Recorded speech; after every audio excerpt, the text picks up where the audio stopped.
On parle maintenant d'Haïti avec un rapport alarmant des Nations Unies qui vient de sortir. Selon lui, le nombre d'homicides signalés dans l'île caribéenne a augmenté de près de 120% en 2023 par rapport à 2022. Bonjour Jean-Marie Théoda. Vous êtes universitaire, écrivain, vous êtes haïtien aussi. Près de 5000 personnes tuées en Haïti l'an dernier, c'est 2 fois plus que l'année dernière, l'année précédente, je le disais. Ça concerne essentiellement des hommes. Pourquoi? Parce que ça concerne la violence des gangs, c'est ça? C'est une violence qui touche malheureusement tous les genres. Ce sont des hommes, des femmes, des enfants, des adultes, en particulier des personnes victimes de la violence des gangsters. Mais il y a aussi 1500 gangsters qui, parmi ces personnes mortes et assassinées. Donc, Des règlements de compte? règlement de compte, violence aveugle. Cette semaine, il y a eu encore une attaque d'un quartier par un autre. Donc, il y a un sentiment de confusion totale en Haïti. Donc, ce bilan, je pense qu'il est approximatif. Il y a certainement eu plus de 5000 morts en Haïti, de morts directes ou indirectes du fait de cette violence. Et c'est toute la jeunesse aussi du pays qui est saignée d'une certaine manière aussi. Haïti subit en ce moment une double hémorragie. Une hémorragie au sens propre par le nombre de morts enregistrés du fait donc, de cette violence aveugle, mais aussi une hémorragie, on va dire, symbolique du fait du départ de plus de 100 000 Haïtiens. Là, ne parlons pas de 5 000, mais 100 000 Haïtiens et Haïtiennes ont quitté le pays dans le cadre d'un programme d'accueil mis en place par les États-Unis. Et ce sont généralement des techniciens, les personnes les mieux formées, celles qui sont précisément censées prendre la relève et faire face aux défis de la violence des gangs. Donc, c'est dire que la situation est aujourd'hui extrêmement compliquée. Violence civile, guerre de basse intensité, désespoir, perte de repères, finalement. Et c'est donc une situation très grave. Pour les personnes qui restent, effectivement, c'est la colère, puisque si les compétences s'en vont, c'est le pays aussi qui s'enfonce.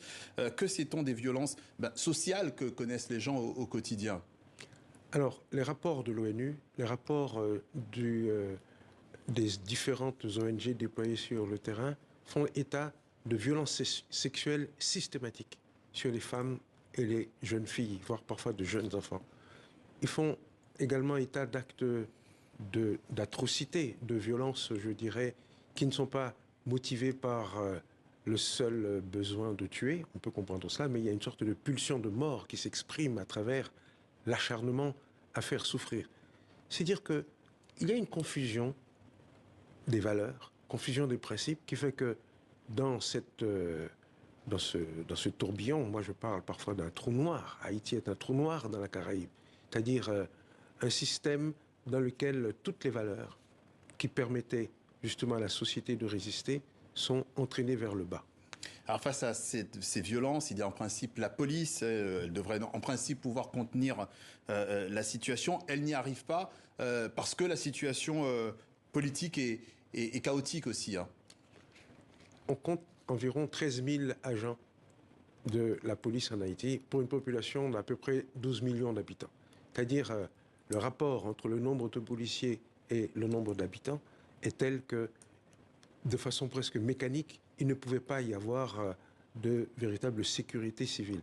Mais lorsque, par ailleurs, cette police, elle est corrompue, lorsqu'elle fait face à... Mais c'est ça aussi le problème. Ouais. Elle est profondément corrompue, comme l'est l'ensemble de l'administration publique. Mais c'est que ces 13 000 policiers doivent faire face à des centaines de gangs. Et dans chaque gang, il faut compter environ quelques dizaines de membres. Donc, en termes d'effectifs, la police est dépassée.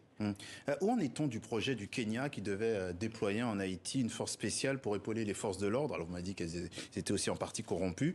Déjà, est-ce que ça peut marcher? Est-ce qu'on peut penser à quelque chose de positif qui peut en sortir? Du point de vue des Haïtiens, la mission kenyane ressemble à une immense pantalonnade. Au sens que une mission d'urgence, une mission censée voler au secours d'un peuple qui est le couteau sous la gorge, tenu par des gangsters, devrait être une mission d'urgence, une mission rapide, une mission sans crier gare. Or, cela fait déjà plus de 6 mois que le Kenya est investi d'une mission avec une une promesse d'intervention qui est chaque fois remise au calembre. Donc il y a en Haïti le sentiment qu'on nous a roulé dans la farine, qu'on permet en fait aux brigands de préparer justement cette mission kenyane qui de toute façon est totalement sous-proportionnée par rapport à l'immensité du défi.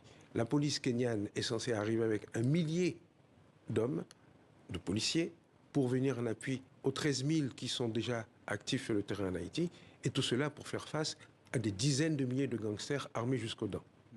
On retiendra donc, Jean-Marie Théodat, que vous êtes plutôt sceptique, évidemment, par rapport à cette mission. On rappelle que vous êtes universitaire, écrivain et haïtien. Merci d'être passé par le journal de TV5 Monde pour nous parler d'Haïti. Merci de l'invitation.